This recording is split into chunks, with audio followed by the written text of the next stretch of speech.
Preview.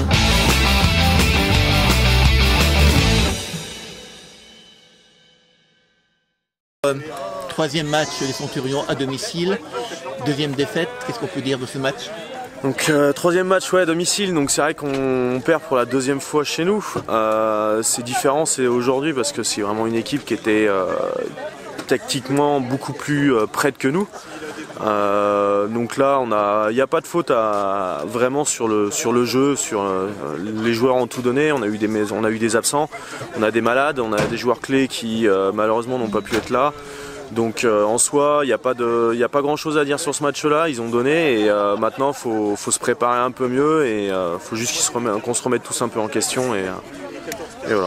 Ils ont quand même été assez dominés quand même, notamment dans la première partie. Alors oui, la domination en fait vient du fait que tactiquement c'est vrai que on a eu du mal, nous coach aussi, à trouver un petit peu le rythme pour mettre un peu en difficulté les joueurs de Lons-le-Saunier. Parce qu'on n'oublie pas qu'au football américain, au final le coach est quand même le 12e joueur. Et bon là en l'occurrence le 10e comme on joue à 9. Mais voilà, moi j'ai une grosse part de responsabilité là-dedans parce que je sais que ma défense, j'ai pas réussi à l'amener là où je voulais. J'ai pas réussi à faire douter l'équipe en face. Donc voilà, comme je dis tout à l'heure, c'est à nous tous de se remettre en question, coach comme joueur, pour qu'on arrive sur les matchs retour, les 3 prochains, en tant que futur gagnant et qu'on réussisse à remonter un petit peu tout ça. Alors aujourd'hui, c'était beau par rapport aux 2 dernières fois où il pleuvait, il faisait froid, donc le beau temps n'a pas été favorable. C'était mieux peut-être pour le jeu au niveau des passes, tout ça? Alors en fait là c'est plus agréable effectivement pour les spectateurs, même pour nous, le joueur et coach, où effectivement c'est plus agréable de jouer, mais le match aurait été tellement différent je pense avec beaucoup plus de pluie. On n'était pas prêt en fait pour autant de passes venant des Hawks. Et là le temps permettait justement ce genre de jeu, donc on s'est fait un peu surprendre. Donc maintenant de toute façon on sait tout ce qu'on a à travailler et puis voilà. Donc les Hawks sont meilleurs en passe que vous pour l'instant? C'est difficile de dire qui est meilleur ou pas. Là sur ce match-là, ils ont été meilleurs au football américain. En fait, comme tout se joue sur très peu, effectivement, là on a très rapidement couru contre nous, enfin contre le score. Le match s'est un peu enchaîné, un peu à notre défaveur sur ce coup-là. Si c'est nous qui avions intercepté dès le début, le match aurait été différent. Donc sur ce match-là, ils ont été largement dominants. De toute façon, le score le dit. Maintenant, je pense qu'on peut faire mieux et on fera mieux sur les 3 prochains. De toute façon, on n'a pas le choix. Et si on veut être dominant, il va falloir faire mieux.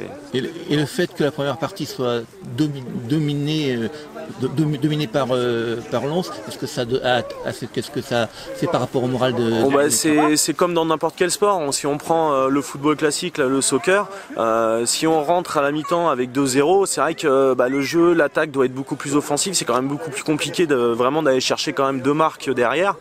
Le jeu est différent, là l'équipe en face est un petit peu plus à l'aise, nous on est un petit peu plus mis sous pression, donc c'est vrai que ça se ressent sur le jeu, ça se ressent un peu partout dans les choix des coachs, etc. Donc c'est sûr que c'est jamais favorable de jouer contre les points, mais voilà, aujourd'hui ça s'est présenté comme ça. Si ça se trouve dans 6 semaines quand on jouera contre eux, ce sera différent. C'est nous qui aurons peut-être le talent pour intercepter au bon moment, etc. Donc, quel était le plus grand défaut des Centurions aujourd'hui? C'est difficile, alors il n'y a pas eu de gros défauts. On reste sur un sport qui est très collectif mais aussi qui est très individuel. C'est-à-dire que si une personne fait mal son travail, on se retrouve très rapidement à avoir une équipe en difficulté. Et à chaque fois, c'était toujours des petits points individuels qu'il y a à corriger. Et ça se corrige à l'entraînement, ça se corrige un petit peu avant match, etc. On n'oublie pas, on a quand même une équipe qui est quand même très jeune, qui n'a pas encore vraiment l'habitude de travailler. Voilà. On est sur un cahier de jeu qui est encore en découverte parce qu'on l'a créé de cette année pour un championnat à 9. Comme on était à 11 avant, on a dû tout refaire. Et pourquoi vous êtes passé à 9 alors? On est passé à 9 parce qu'à 11, on ne réussissait pas à stabiliser une équipe vraiment avec un gros noyau. Pour jouer à 9, il nous faut un noyau d'une 20aine de joueurs vraiment réguliers qui se connaissent, etc. Nous, malheureusement, on n'avait pas encore ce noyau-là. On espère l'intégrer au fur et à mesure. Donc c'est pour ça, là, comme on avait beaucoup de joueurs nouveaux, on a décidé de descendre à 9, ce qui n'est pas une mauvaise chose parce que les joueurs apprennent très bien. le jeu est beaucoup plus rapide, beaucoup moins haché. Donc c'est vrai qu'en plus, pour les gens qui viennent nous voir, c'est quand même plus agréable parce qu'il y a des actions qui sont plus importantes, qui sont plus grandes, il y a plus d'espace, donc c'est plus impressionnant. Mais on n'est pas encore sur du vrai football, mais ça va venir. Les Centurions ont pour objectif, alors pas l'année prochaine, mais dans les années à venir, d'être à 11. Le football américain, de toute façon, c'est un sport de compétition. Il faut être compétitif, sinon on n'y arrive pas et ça se fera. Voilà. Mais on peut changer de nombre de joueurs en cours de route comme ça? Non, alors pas en cours de saison, mais enfin pas en cours d'année, voilà, mais selon les saisons, effectivement, on peut. C'est-à-dire qu'on est quand même 11 joueurs sur le terrain, ça veut dire qu'il nous faut au moins commencer la saison à peu près à 40, sachant qu'on va perdre 20% de l'effectif entre les blessés, ceux qui se disent que le football c'est un peu dur, etc., qui finalement c'est pas fait pour eux.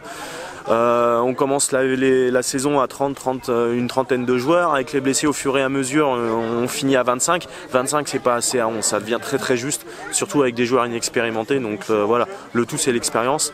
Donc maintenant il faut que nos joueurs profitent, on va dire, de cette défaite au mieux possible et puis de se servir de ça pour se remotiver à l'entraînement, donner toujours plus.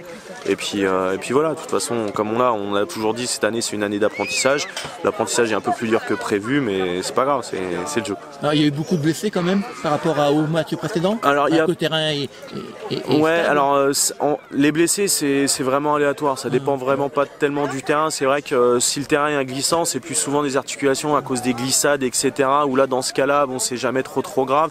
Sur un terrain sec comme ça, malheureusement, c'est souvent ça pourrait être un peu plus grave parce que du coup la jambe ne glisse pas, donc on peut rapidement s'accrocher au sol. Comme en plus la différence du rugby, c'est qu'on peut se retrouver à 3-4 joueurs à plaquer le même joueur en même temps, ça se plie vite, donc c'est vrai que voilà. Mais non, il y a pas, là je crois que Lons a eu 1 ou 2 blessés, nous à peu près pareil. Malheureusement, voilà, c'est ça, malheureusement c'est les petits bobos, c'est comme au rugby, au foot, il y a toujours quelqu'un qui se fait un petit peu mal au doigt, un petit peu mal à la cheville, qui a besoin de 2 semaines de repos et qui repart après de plus belle, voilà.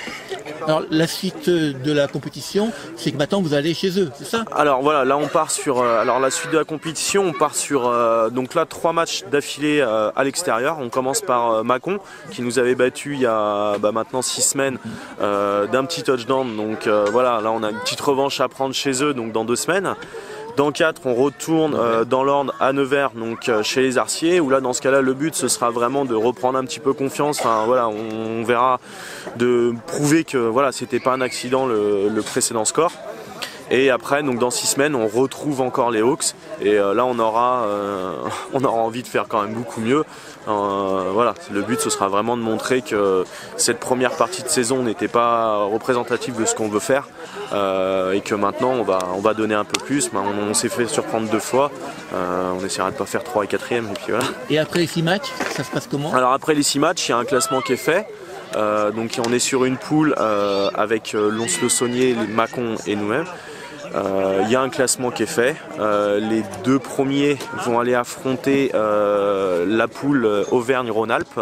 D'accord, donc c'est Lyon, enfin toute la partie lyonnaise avec des équipes B de équipe élite. Et le 3e affrontera le 3e de la 2e poule Bourgogne-Franche-Comté. Et bien sûr, les 2 premiers de l'autre poule Bourgogne-Franche-Comté iront aussi jouer des playoffs en Rhône-Alpes, à Auvergne-Rhône-Alpes. Alors vous êtes dans quelle catégorie, vous? Alors on est en catégorie, donc on appelle ça la D, enfin la régionale 2. On n'est pas trop, voilà, on part sur régionale 2. Voilà, sachant qu'au final la régionale 1 a changé, maintenant c'est une D4. Voilà, il y a beaucoup de blabla pour pas grand chose. Au final, on est le niveau le plus bas, mais pas forcément le plus intéressant. Comme j'ai dit, c'est parce que le jeu à 9 offre des possibilités de jeu complètement différents. Et c'est bien pour les équipes comme Chalon-sur-Saône qui n'a pas un noyau universitaire malheureusement pour solidifier des équipes. Des joueurs, voilà, on fait un peu ce qu'on peut et c'est vrai que jouer à 9 c'est quand même une belle opportunité, ça permet de jouer, de s'amuser, de prendre du plaisir et puis même les gens qui viennent nous voir, mine de rien, comme j'ai dit tout à l'heure, il y a vraiment du spectacle parce que ça court vite, il y a plus d'espace, c'est moins haché, voilà. Alors dernière question, il y a un coach qui est en noir, c'est toi? Il y a un coach qui est en rouge. Alors c'est quoi le travail? C'est des coachs? Alors, c'est quoi le travail de chacun? J'ai pas bien compris. Alors la couleur, les coachs, la couleur n'a rien à voir. C'est juste que moi je préfère le noir, lui il préfère le rouge. Voilà, c'est nos 2 couleurs au Centurion, donc il n'y a pas de voilà. Quel rôle de chacun? Alors le rôle de chacun, donc moi je suis coordinateur défensif, c'est-à-dire que c'est moi qui prends les décisions de tout ce qui est de tous les jeux défensifs. D'un autre côté, j'ai aussi la casquette des coordinateurs des unités spéciales, donc c'est tous les coups de pied, d'accord, c'est moi qui gère. Et après, donc on a le deuxième coach, Stéphane, qui lui par contre est coordinateur offensif et par le fait head coach. Voilà, on a pris la décision que ce serait lui qui prendrait les grandes décisions durant le match, c'est-à-dire l'acceptation ou pas des fautes, comment on va jouer, qui on va mettre en attaque, etc. Donc voilà, c'est lui le patron et moi, voilà, je suis le vice-président, on va dire, sur le terrain. Voilà. Le vice-président, il joue, lui. Alors non, le président joue, le vice-président ne joue pas, voilà, mais le président joue. Et voilà, mais après tout le monde pourrait jouer. Par exemple, l'année prochaine, je reprends. Il y a plein de. Et donc Stéphane et toi, vous avez déjà joué au foot américain, ouais? Alors oui, on a joué. En règle générale, c'est rare de voir des coachs qui n'ont jamais joué. Ouais. Ça arrive certains qui veulent s'investir dans le sport, mais qui malheureusement à cause d'un problème physique ou voilà ne peuvent pas jouer. Souvent se rabattent un peu sur le coaching ou l'arbitrage. Moi, j'ai joué 13 ans. Stéphane, il a dû jouer pareil une vingtaine d'années, je pense. Du coup, comme il a 10 ans de plus que moi, il a 10 ans d'avance.